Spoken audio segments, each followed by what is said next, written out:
Motivation అంటే ఏమంటాం మనం? ఆశయం అంటాం సినిమాలు. ప్రతి మనిషికి ఒక ఆశయం ఉండాలి. ఇతను దాని మీద రాశాడు. ఇదేంటి ఇలాంటి రాదా?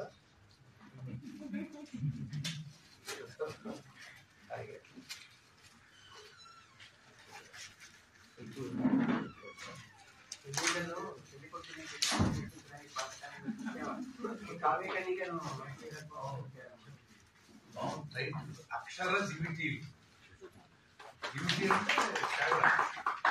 అంటే ఈ అక్షరం మీకు వెలుగునిస్తుంది అనేటువంటి ఒక అద్భుతమైనటువంటి ప్రక్రియ.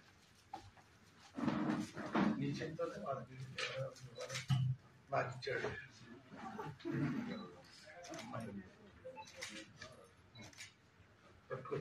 పట్టుకుని ఇప్పుడు దగ్గర ఆవిష్కరణ అయిందనే తెలిసింది.